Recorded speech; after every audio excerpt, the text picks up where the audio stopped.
Hello, my name is Jennifer Aguiar Jaramillo. I am 24 years old. I belong to the psychology program.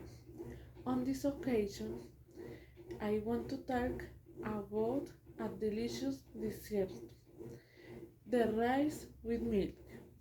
It's a Colombian dessert very typical in the country. The recipe: rice with milk.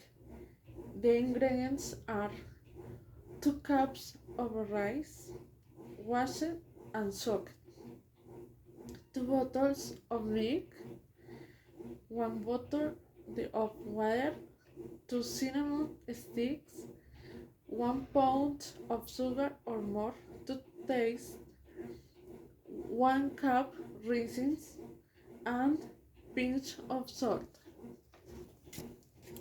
To start with, put milk in a container, second add the water mixing with the milk, then carry to the fire, add the rice and cook medium fire until boils. Add the other bottle of milk, the sugar, cinnamon sticks, and raisins.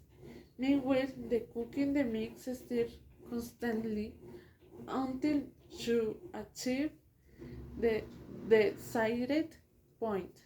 After that, add a pinch of salt and stir. Finally, serve hot or cold. I want to invite to try this delicious dessert at home.